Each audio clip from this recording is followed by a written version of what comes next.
Well, I think we are all ready, and welcome everybody to this event where we'll discuss how COVID-19 has impacted investment arbitration.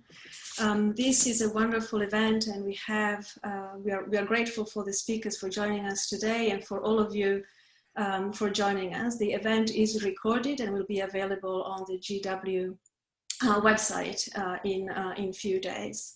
The event is co-sponsored by the American Society of International Law, the Washington Foreign Law Society, the GW Law International Law Society, the George Washington Law International Arbitration Student Association, and my thanks to them for sponsoring this important event. And thanks very much also to Rosa Celorio, who's an Associate Dean for International and Comparative Legal Studies at George Washington Law School, for organizing this event and making this possible. Now, COVID-19 has impacted our lives, our personal life, in many different ways. We don't travel anymore, we do things online, now we are all at this event together online. And I thought it would be interesting to talk a little bit about how COVID-19 has impacted investment arbitration more specifically. So what has happened in investment arbitration? Have the hearings all stopped? Have they all moved online? And if they did, how is it working? What happened? Have we seen an increase or a decrease of the work on investment arbitration, both in terms of cases, or in terms of how are counsel behaving? Are clients more or less litigious? And how about states? How are they coping with all that is happening? And to discuss these issues, we have a fantastic panel of experts in the field.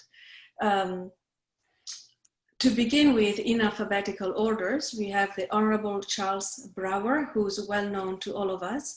He has 55 years of career in the law and has combined extensive practice at the bar with distinguished public service, both at the national and at the international level. For nearly 40 years, he has focused on public international law and international dispute resolution. As counsel or arbitrator, he has handled cases in all 6 continents and principally under the rules of the ICC, UNCITRAL, LCIA, the AAA, the United Nations Compensation Commission, ICSID, the Stockholm Chamber of Commerce, and many others. And these cases have really involved a wide variety of commercial disputes as well as issues of public international law. He has served continuously since 1983 as a judge of the Iran-United States Claims Tribunals in The Hague, in the Netherlands, and since 2014 has also served as a judge ad hoc at the International Court of Justice in The Hague. In 2015, Judge Brower was only the 4th ever recipient of the Global Arbitration Review Lifetime Achievement Award.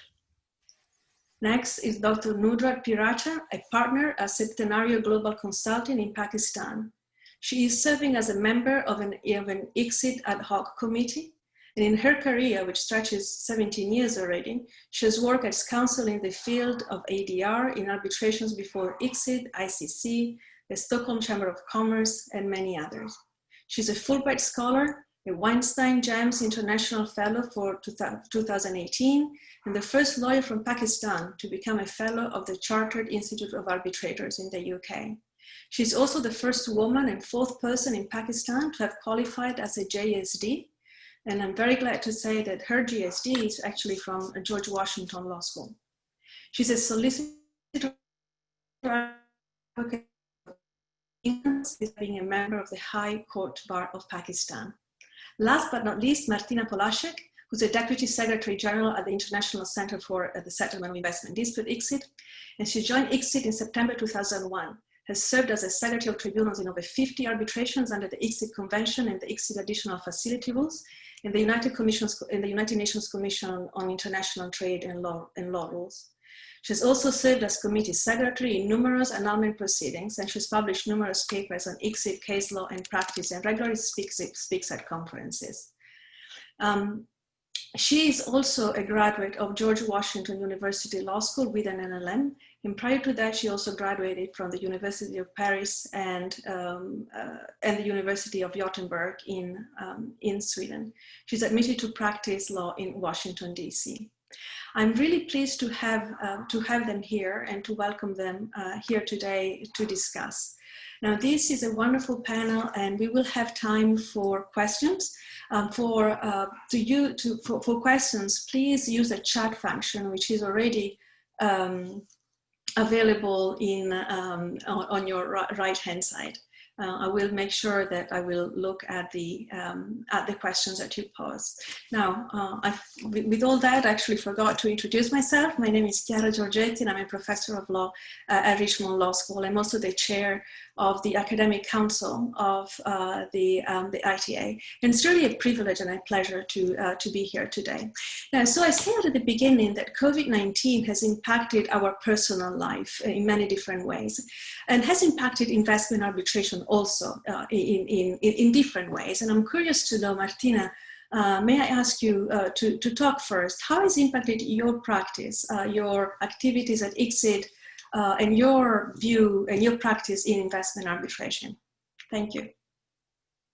Well, thank you firstly to you for the kind introduction, and to GW for inviting me to be here. I'm so pleased to be here on behalf of ICSID, but also as a GW alumni, and that gives me a particular pleasure.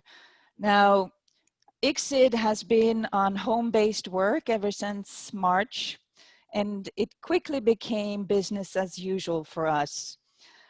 We had the World Bank Group IT support to help us work remotely, and that has worked remarkably well, in fact. Now, one of the first things that we implemented was to go entirely electronic in our managing of documents in cases. So going green was something that some of you might know we already proposed in our rule amendment. But because of the circumstances, we decided to implement that already now. So parties no longer need to send us hard copies of submissions, even requests for arbitration. All of that is now sent electronically, either by email or by uploading to a cloud-based server, and arbitrators basically download submissions from there.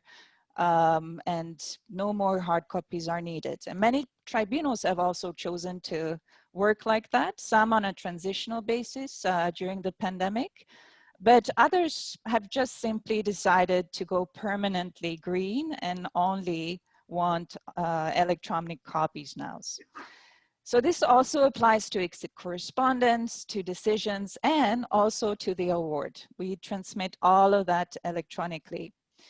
And this has worked well, and it has its positive consequences in cost saving, of course. Parties no longer had to prepare and pay for sending hard copies to center. And all of us know that many of the pleadings can be very voluminous. So I'm sure that there are paralegals and others who really appreciate this change. So with regard to the written procedure, I would say that the experience has been really good so far. Now, the pandemic has not been without challenges, and in particular with regard to hearings. We quickly had to adapt to be able to offer remote hearings. And we already had quite a lot of experience with remote first sessions and shorter hearings. And so-called hybrid hearings, where you have all people sitting in a hearing room, and then one witness or an expert or a tribunal member joining from remotely through a video conference. But we had to take it to a higher level, because you had to take into account that most participants are sitting at home with their own setup, their own equipment, and their own internet connection. And I can tell you that the key is really testing. We have spent countless of hours in each case with all the participants in a hearing to ensure that the hearing runs smoothly once it starts. and that we have as few technical glitches as possible. It's not possible to avoid the technical glitches, there will be, but you can limit them with the appropriate testing and advice about what to change. And I encourage you to watch 2 videos that we posted on our website with tips on all aspects of a remote hearing. And those include tips by arbitrators and others who have participated and who have quite a lot of experience now. Now, since we went on home-based work in mid-March, we have organized close to 100 remote sessions, hearings and deliberations of various complexities. Some have been short, some have been long, some have had very unique circumstances. And I wanted to give you an example of one of the more complex hearings that we hosted. Now, this was a hearing on jurisdiction and the merits, and it was supposed to be in person for 2 weeks with many witnesses and experts. I think we were 25. We had simultaneous interpretation, 2 languages involved. And we had a lot of documents, evidence to be shown to witnesses and experts, and presentations to be shown on the screen. So as you can imagine, turning this into a remote hearing required quite a lot of preparation, and some of it was entirely new. So we had to really think outside the box. Now, we first needed to determine the requirements, the time zones involved, the parties' needs, and the appropriate platforms to use for the hearing room, the technology and the equipment. Now, it quickly became evident that we needed more than 2 weeks because we had 6 hours of effective hearing time per day, given the time differences. And in any event, it's not recommended to do more than 6 hours because it's exhausting to be in a virtual mode all day. We had very good interpreters, and they were actually sitting together in one location, and that helped. We had a court reporter streaming a real-time transcript to all participants. And we had a third-party provider who were presenting evidence on the screen. So instead of the parties presenting, the third-party provider did that, and that worked really well. Now, most of the witnesses and experts were connecting from home without counsel on either side sitting with them. And so we had to address how to deal with the witnesses and potential witness tampering. So we had a third-party provider send a rental laptop to each of them worldwide. And the third-party provider actually controlled that laptop. So they just switched it on, and then they connected them to the hearing, and they controlled what documents they could see. So they were pulling up the documents for them. And that this meant that, you know, they could also control what the witness could see. Now, in addition to that, as part of this rentals equipment setup, they got a 360-degree camera, which they installed in the room, usually behind, so you could have a view of the whole room, but also of the screen. And that gave a clear view that, you know, there was no activity that was not supposed to happen there. So this hearing turned out to work well. There were some connectivity issues, but it was overall a success. And it showed that with appropriate preparation, testing, and technology, anything really can be done. So I'd say it's been a challenging 6 months, but that challenges have forced us to be innovative and find solutions that might actually bring about positive developments to the arbitration procedure. And I'll talk about that later. And I just wanted to add one thing, Chiara. We did continue our internship program too, although remotely. So for all of you students out there, that is, I hope, positive news, and I hope that you will apply for it. Actually, I'm very happy to sponsor the plug also, because I think if there are students here that who are interested in going to in doing an internship at ICSID, this is a fantastic way. So I'm glad that you that the program is continuing. Thank you very much. I think this was very interesting. You know, we all try to find the right angle to show the camera, have some books, but not too much. But then you can actually have cameras that look all around, and I think it's quite interesting. That there's all this technology. As you said, we'll talk about what that means maybe later. And I did watch some of the videos actually that you mentioned, which I recommend also. They're extremely interesting. Judge Brower, can you tell us a little more about how how COVID-19 has impacted your work? We heard about Martina and ICSID, the views of the Secretariat. And I wonder if you can tell us more about how it has impacted your work, mostly as a judge, as an arbitrator.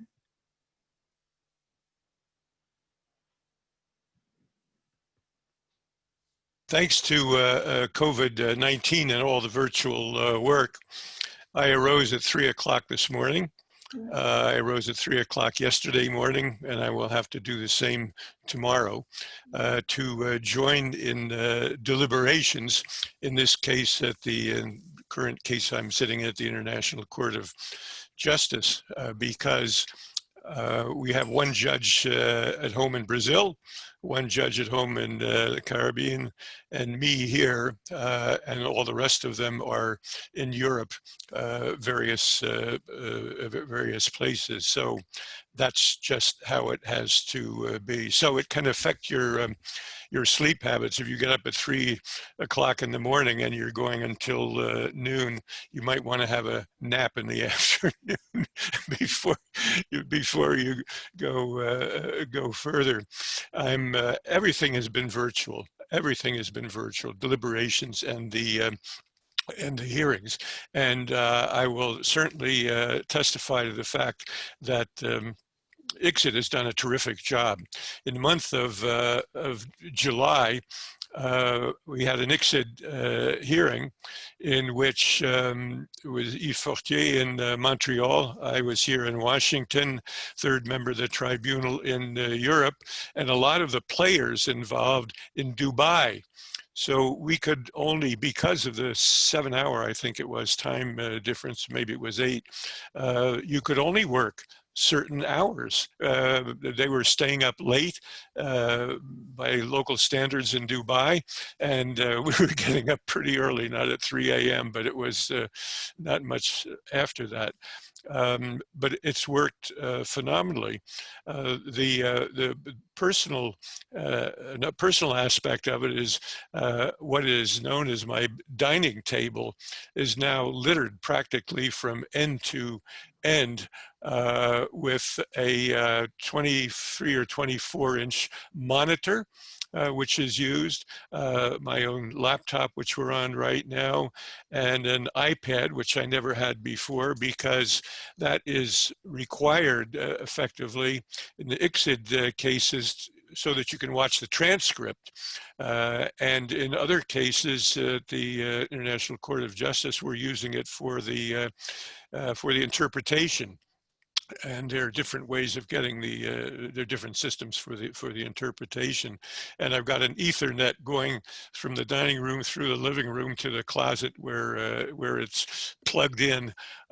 So it's looking more and more like a very sloppy bachelor flat, somebody who likes to play with wires and computer stuff. But it's worked fantastically. I couldn't say well enough, and different systems are used at the ICJ. Sometimes we're using a UN system, and other times we're using WebEx, depending upon you know what the situation is. Yes, I haven't been anywhere outside of Washington since I was in New York the first week in March, and after that I'm completely locked down. And I'm not going anywhere before Christmas, and that'll be by automobile. hearing, the ICSID hearing, by the way, was, I think we had no more than 2 days in succession, and you'd have a day in between, and then you'd go back to it. We went from early in July, actually, until, as I recall, the 1st of August, when we had closing speeches by the parties. So I can't say enough good about what you get it. I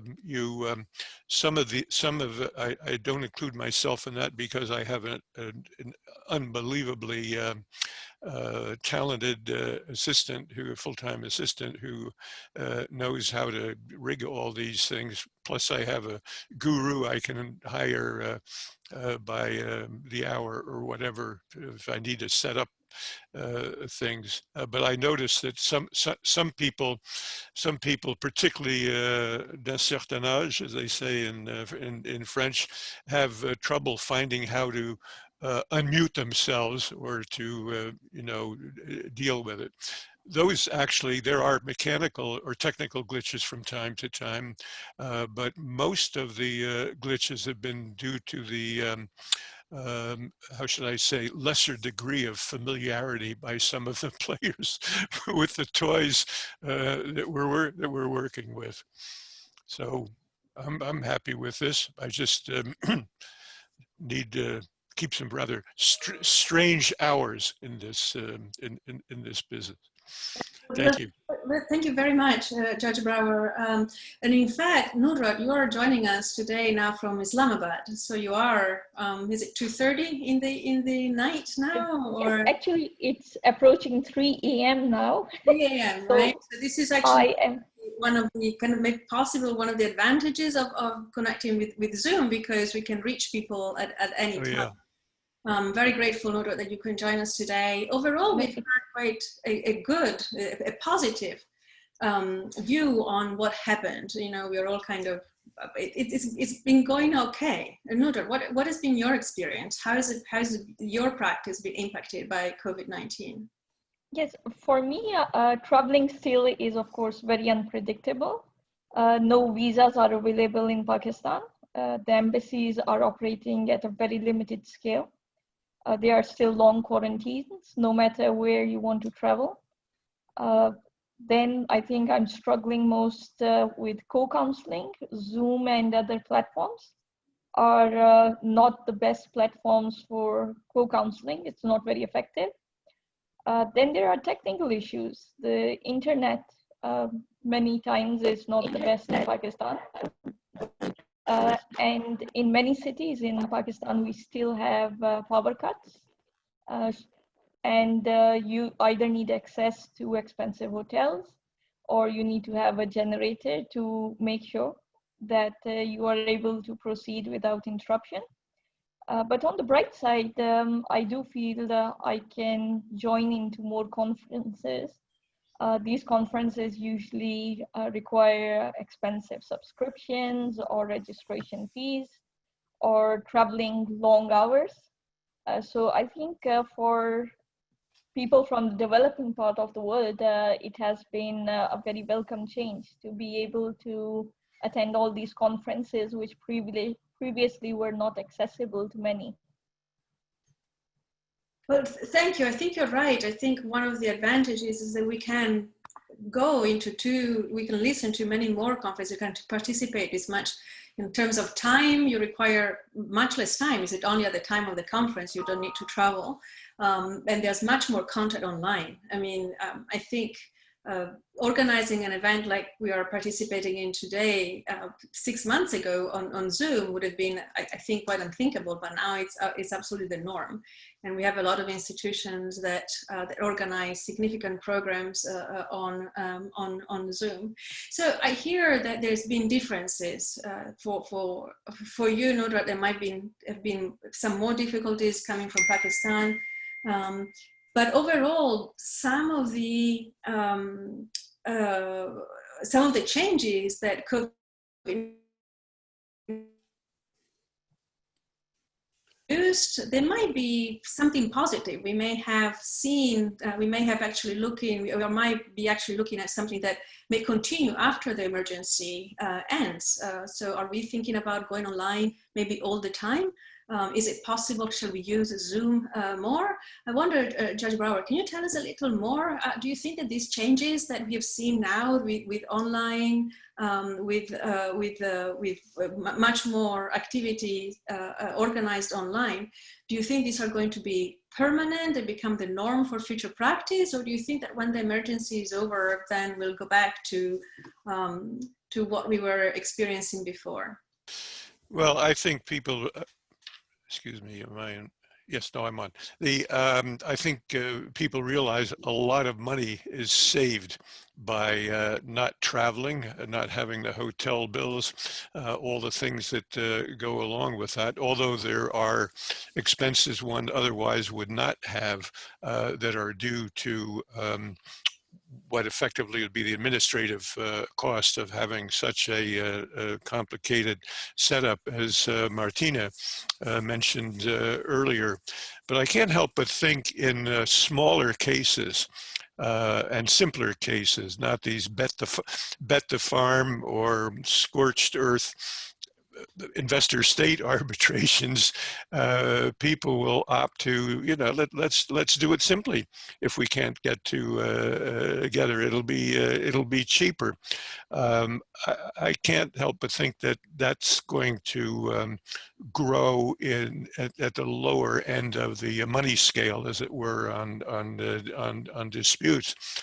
On the other hand, I've had the experience, and I've seen in Global Arbitration Review that this isn't the only experience, where the respondent state basically insists on an in-person hearing.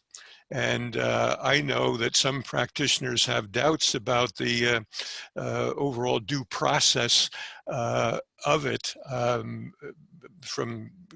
You just can't communicate the same way among a team and deal easily in a virtual session as you would in person. I don't think that's going to stand at every tribunal, certainly a tribunal to which I refer, in which I'm involved. It's clear, and I don't think that it's all virtual. It's going to be virtual, and it will continue to be virtual. And I don't think that any adjudicator, as it were, of whether that's right or not is going to say, no, you can't meet virtually, but you do get resistance. I think that on the higher end cases, what I refer to as the bet the farm cases, they'll keep on being virtualized. Things have slowed down, of course. More time is being taken. People need more time, but that's getting to be less and less a factor as we all get more accustomed to working virtually, even with co-counsel and with witnesses and so on and so forth. And I think the pace will pick up more. There was a time when everybody was, oh my God, what are we going to do? And the International Court of Justice just canceled a series of hearings until it got its system up. And now they're rushing like mad to get through what they need to get through, because there are elections coming up and there will be a new composition of the court starting in February. So it's here to stay. Let me just say, it's sort of on the side, but this has been an virtual proceedings, virtual meetings have been an absolute boon to societies, organizations that always worked in person. And the American Society of International Law, for example, had a completely virtual annual meeting. I mean, and the registration is, you know, through the ceiling. People who there are a lot of academics, of course, in the society. And who are always may have to struggle with their dean to get the money to go. You know, the rules vary from law school to law school, but the same is true to some extent of people with law firms. There will always be, I think, in the future, a virtual aspect or a virtual offering from these societies. And speaking for myself, between all the various memberships I have, I'm practically inundated with opportunities every day to get on a virtual program. And it's everything from, as a member of the Council on Foreign Relations, a virtual program, meet the foreign minister of such and such, or all the way to, yeah, if somebody's going to actually perform. The Kennedy Center is now offering, you could check in, they had Renee Fleming and another voice out on the stage all alone, but now you can check into it and see it. So virtual things are here to stay, and I think in many respects they're a great advantage, not so much in arbitration, but otherwise. Thank you. This is very interesting. I received some of the same invitations at the Kennedy Center, and it is interesting to see. So is this the future that we? It's just the future has arrived a little early. Maybe we didn't expect it, but now should we be ready? And this is how it's going to be.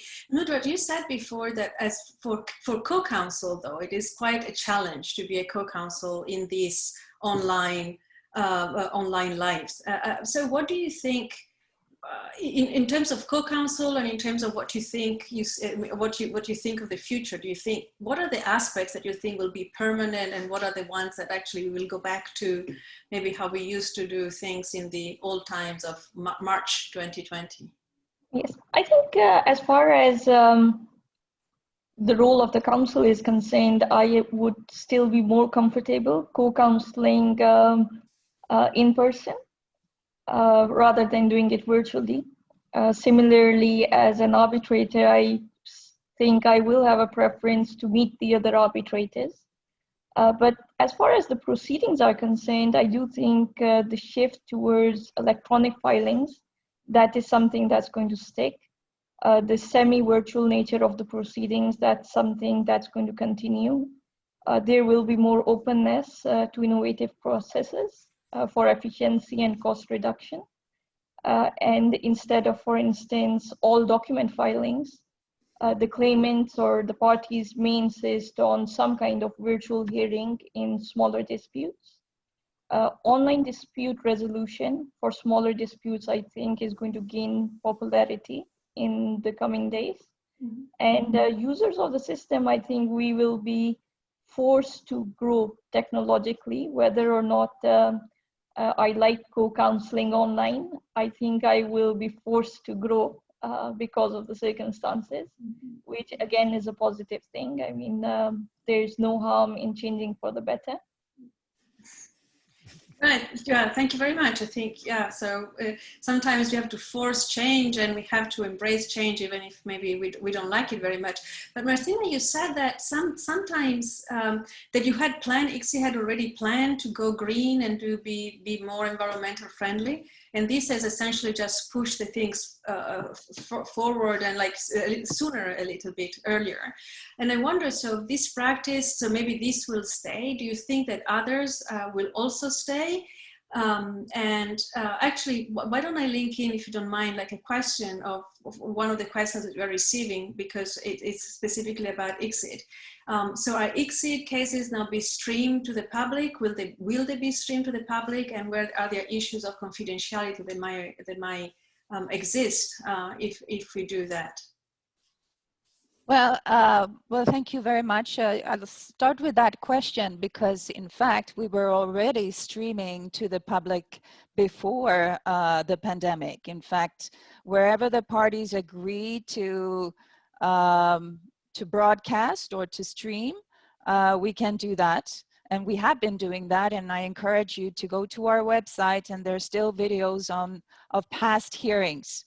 And the same goes out now. Sometimes it's live, and sometimes it's postponed. So you would see a hearing that has already happened. But that's happening, and I'm sure that will pick up. But it has to be with the parties' consent.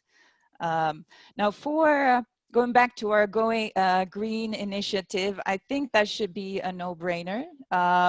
I know, I mean, I, for myself, like to work with hard copies, but it's a matter of getting used to it. And nowadays, there's so many software programs that actually allow you to work more efficiently with electronic copies.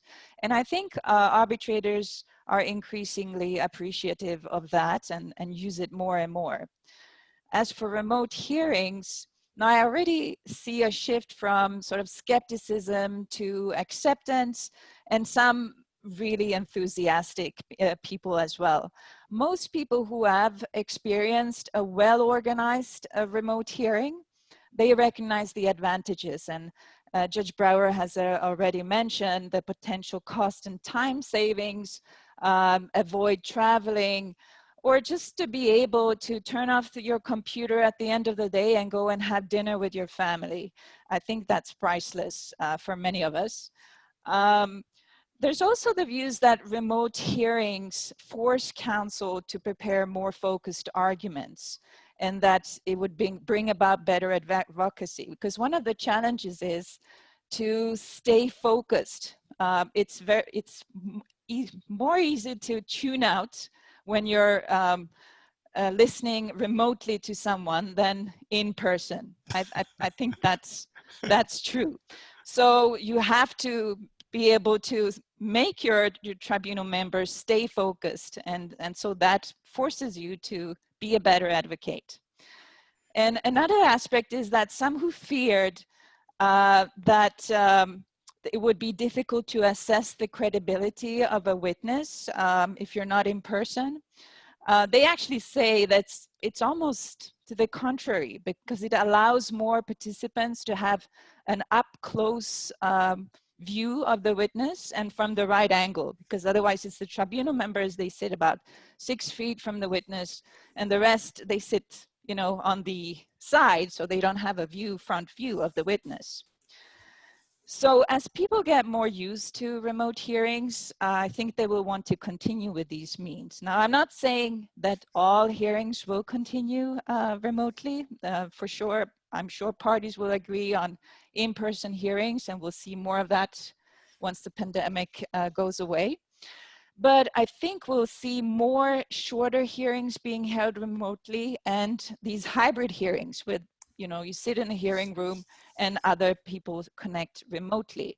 And that I think is a good development, because that is more inclusive participations for people who couldn't travel to the hearing room to be able to follow. And I also think we'll see more deliberations remotely. Mm-hmm. And I think that's, I mean, that makes perfect sense to me.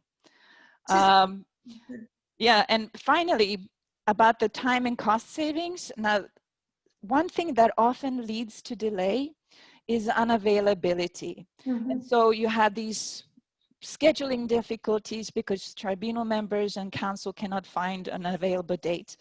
And if you eliminate the travel, then you have more flexibility and you can find more common availability. And then that in turn means that you could possibly hold these hearings or deliberations mm-hmm. earlier than you would have had it been in person.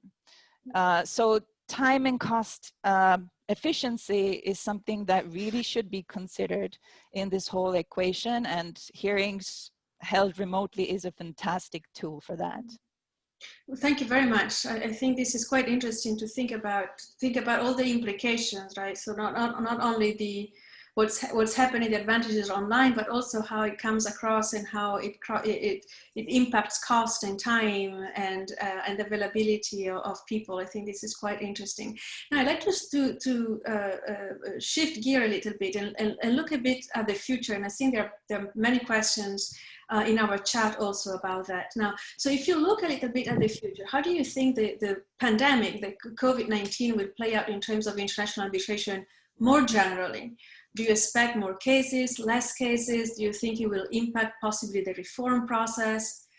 Do you think that litigants will maybe use COVID-19 to bring their cases? I see here quite interesting comments. For example, states' measures to address the health and economic impacts of COVID-19 may and will result in a surge in ISDS claims.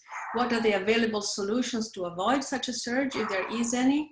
Or do we see possibly, will we see a increase in COVID-19 related force majeure defenses, closing of foreign businesses and responsibilities due to COVID? So if you look at the future in all these different aspects, what do you think we will see? An increase, a decrease? What are the arguments that maybe parties can may take on it? Of course, this is we're just thinking, but what do you think we will see in the future? Nudrat, can I ask you to start? Yes, sure. Easy question. Because of the uncertain nature and the uncertain duration of the measures that are being taken by the governments, one can see if these measures are prolonged for a longer duration and they are unreasonable or disproportionate. There might be far-reaching consequences for investors. Right now, for instance, aviation and tourism industry is getting affected. Global manufacturing supply chain is affected.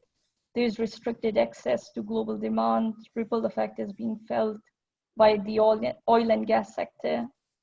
The restrictions on travel and work restrictions are impacting various sectors and industries. So there is a potential for disputes, at least. Whenever there is political instability, there has been surge in cases. Similarly, economic instability, as was seen in the Argentina cases, does lead to more disputes.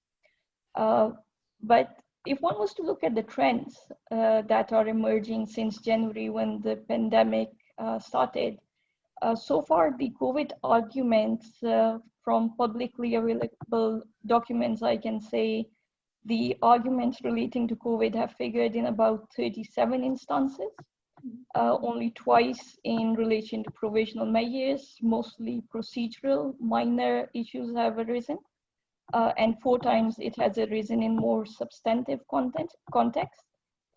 For instance, people have argued about the procedural fairness or difficulties arising due to the closure of the courts and pendency of relevant proceedings before administrative and judicial bodies. Some have complained about difficulties in calculating damages because of difficulty of long-term projections. Then there is one case where someone complained about the disproportionate effect of the measure. But there are areas I do think in future, for instance, there might be state-to-state disputes. If a state has acted in a way which has impacted other states, it might result in state-to-state disputes. In relation to jurisdiction, the claimants, I feel, would want to overcome requirements of, for instance, prior recourse to local remedies when the courts are shut down. It makes little sense to comply with the requirement of, for instance, waiting for 18 months before having recourse to arbitration. Claimants would want to circumvent the fork in the road provisions, for instance. There would be procedural issues where one of the party would want to delay because of COVID-related issues. There would, of course, be due process issues that would be articulated. And of course, if there is serious departure from a fundamental rule of procedure, that might as well result in annulment of the proceedings. Provisional measures, I think investors would be asking for a lot more provisional measures to curtail some kind of measures at least. Enforcement of awards, we might see some delays because of the economic instability at the moment. And one might see the pandemic as circumstances going beyond the inherent or normal effects of an adverse award under Article 52.5 of the Exit Convention. So I do see some delays arising in that context as well. But the more substantive arguments that would be raised, I think that has to be looked at in 3 tiers. First of all, the investor has to prove that there was wrongfulness in the conduct of the state. If there is no wrongful conduct, there is no need for proving the defense. So one would have to prove the wrongfulness of the conduct. Only once an investor succeeds on that, then the question becomes relevant that did the state have a defense for the wrongfulness of the conduct. And I think the way the tribunals have decided in the past and the way the new treaties, the new generation of treaties are being framed, it is going to be extremely difficult for the investors to succeed even on the first tier, that is attempting to prove that there was wrongful conduct on part of the state. Mm-hmm. I would, for instance, take the example of most favored nation treatment and national treatment, which might be the most relevant in the circumstances because states are taking measures. They are having to prioritize certain investors and sectors over others. They are having to prioritize nationals over foreigners, for instance. But when it really looks at the new generation of treaties, the new generation of treaties are in some cases trying to exclude the MFN provisions altogether. And in some instances, there are these large list of exemptions, which will make it impossible for the investors to raise a claim in the first place. Even if we look at the old generation of BITs and how tribunals have dealt with these cases, the win of the investors has been extremely low in these cases. And the reason is not that they had bad cases, but because the tribunals made certain innovations and they came up with exemptions like public policy, and they adopted justifications like absence of like circumstances, things that could not be justified essentially by the terms of the treaty that they were dealing with. So I do think I can give many more examples how the new regime is not adequately addressing the concern of the investor, which is that regulatory overreach, but there is an emphasis on protecting the interest of the state, that they should have their regulatory space. And I think in the reforms, there is, like we have seen in the past, there is going to be a greater push towards diluting the rights and protections of the investor and preserving the regulatory space of the state. But I think the real question is going to be a balance, where a system which addresses not only the concerns of the states regarding preserving their space, but providing protections to the investors against these regulatory overreaches. Right. Thank you very much. This is quite interesting because really there's a panoply of different possibilities and they could impact the kind of the day-to-day investment arbitration and what cases will be brought, but also the reform process and what we will see in terms of the treaties that will be signed. They're negotiated with probably the reform going towards more state, more protections possibly for the state. Martina, what is your take on this issue? What are we going to see in the future in the next 3-5 years? What's your view? Thank you. Well, it's interesting first that we've seen a steady number of cases, of new cases during these past 6 months. Only during this past quarter, we registered 17 new cases, and that doesn't even include the post-award remedy proceedings. So there's certainly not a downturn in the in cases, rather the opposite this year.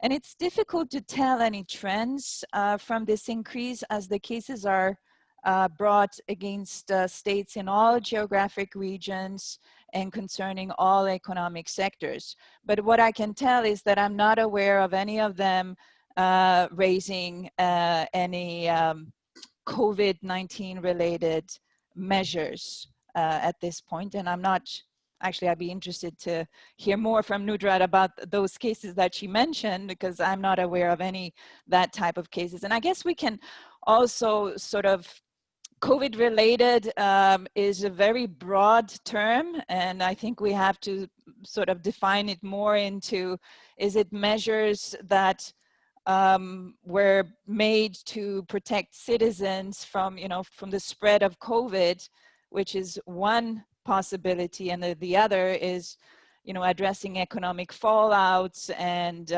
jump-starting the economy. That's another potential area.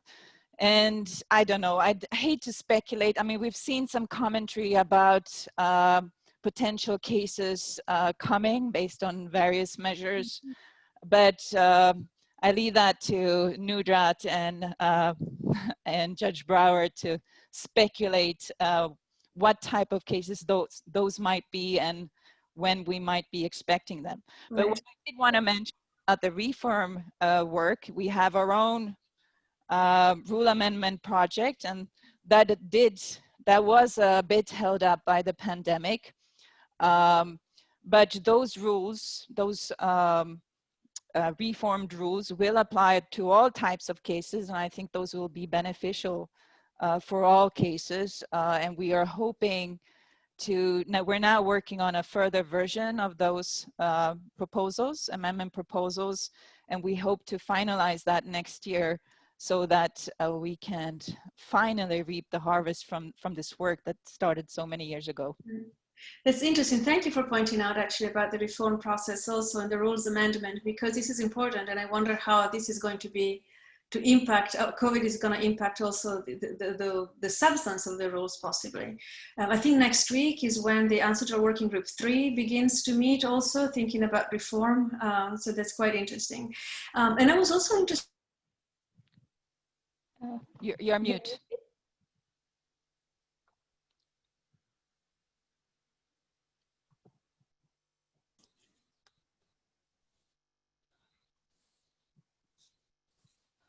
Something went wrong.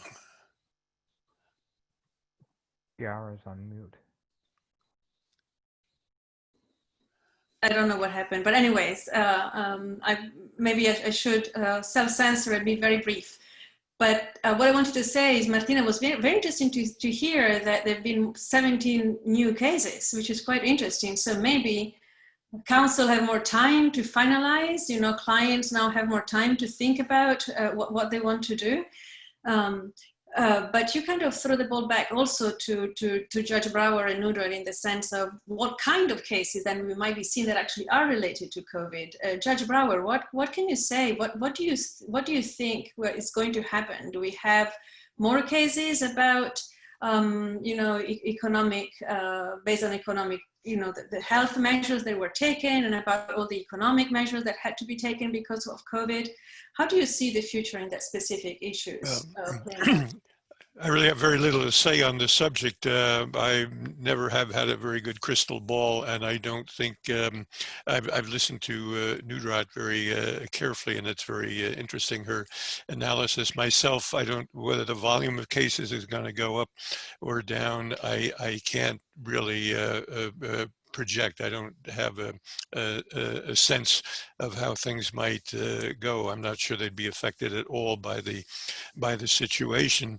With respect to reform, when I refer to reform, I'm looking at what's going on in Working Group 3 and the European Union idea. I don't think this has any effect on that reform, because it's simply structural reform of who's going to be hearing these investor state cases. I can't imagine that really is affected one way or the other.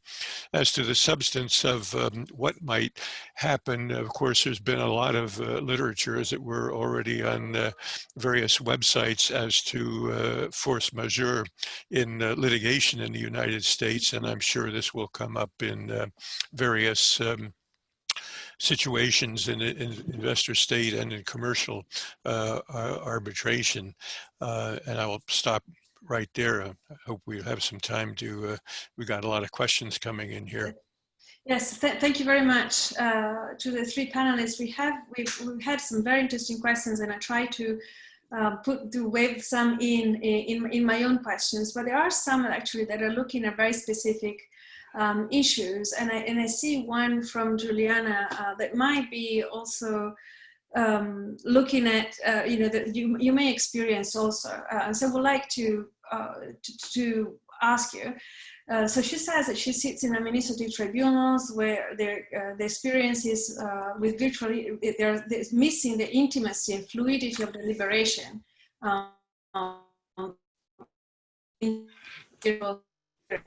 Experience that also, and how do you kind of overcome it? And another question is kind of related to it, the issue of confidentiality. It's related to it in the sense of looking at another possible angle.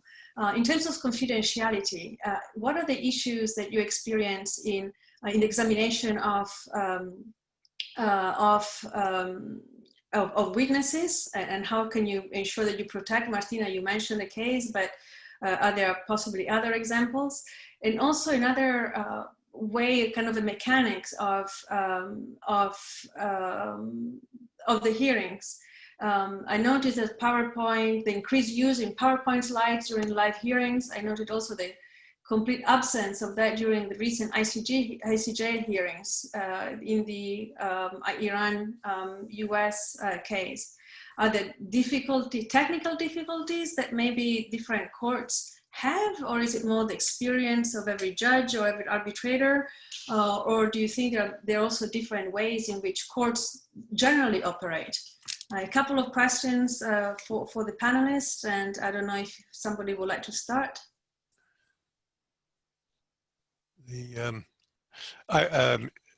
I can be heard. Yes, I'm. Just briefly with respect to the question from Ron Betauer about the ICJ. No, there's no technical problems there. I think it's more in the nature of how proceedings go at the court, and also the particular substance of the case did not generate any enthusiasm apparently among counsel for the two parties to put up such matters. I have nothing more to contribute on that. I think Martina is the expert on, obviously, on what do you do about confidentiality in the streaming of proceedings, but I assume that's taken care of by the fact that the parties have to agree, and they wouldn't agree if they thought they were going to have a problem, or they agreed on how to deal with the problem. That's it. Martina, do you have anything to add? I have to say, just as an introduction, that I use the hearings very often for class, and I think they're just wonderful. So I hope that you will continue to put them online as much as possible. Well, I wanted to jump in about the confidentiality point. And in fact, we're lucky to have the World Bank Group support in that. And in the beginning of the pandemic, we only operated on WebEx because of security concerns. It had end-to-end encryption, and we could ensure confidentiality, which we perhaps was at that time a bit shaky with Zoom. Now that all of that has improved, so with the parties' consent, we do Zoom too. But that was one of the areas that we were very concerned about in the beginning, and made sure that we could offer completely secure platforms. One other aspect of it is, of course, that as you see on this list of participants today, sometimes you don't see the name of whoever is connecting, and that, of course, could be a problem too. And in the hearings that I've attended, what we've done is to make sure that we check off against the list of participants all the people who are joining into the hearing room, and we don't let them in unless they actually are on the list of participants, which also means that whoever is joining has to fill out their whole name, not just their phone number or something like that. And that has also ensured a heightened sort of confidentiality of proceedings. Otherwise, it works exactly the same way as an in-person hearing. Mm-hmm. So if you have an observer, you would need the party's consent for that person to attend. Yeah, that works the same way. Mm-hmm. Thank you very much. That's interesting. It was interesting to hear also that for the hearing, you had interpreters, you had the entire really, it really looked like a hearing for like a normal hearing, a very complex thing that can be done now in online, but with the safety, of course, that are needed in the investment arbitration. Nuda, do you have? Would you like to add anything to? Nothing beyond what Judge Brower and Martina have already said. Okay. Well, thank you very much. Then I see the last one. Oh, Martina, this is for you. Just because this is an event almost also for students, are internship restricted to students, or can the general practitioner apply? No, it has to be students. It's a particular program where one of the eligibility requirements is that you still are undergoing studies. Right. It could be postgraduate or graduate, doesn't matter, but you have to be a student. Right.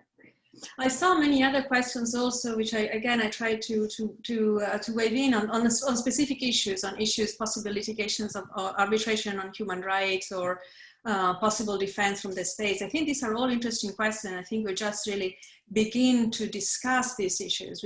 I'm sure that we will continue to talk about the impact that COVID-19, the epidemic, has in investment arbitration, both in terms of procedure, but possibly more down the line on substantive issues and what will be the changes that this pandemic will bring to the system and to the cases. Let me conclude, because I think I exhausted my time, but before concluding, I want to thank all the participants to the event. Thank you for joining us, and of course our panelists. I'm really grateful that you could join us. I think we began a very important discussion, and I hope that we can continue it. Thank you very much, Rosa, for sponsoring for us and for organizing this important event, and to all the co-sponsor organizations also. It's been a privilege to be here today, and I really enjoyed it. Thank you. Thank you. Thank you. Thank you. Right. Thank you all. Thank you. Bye-bye. Thank you. Okay, thank you. Take care.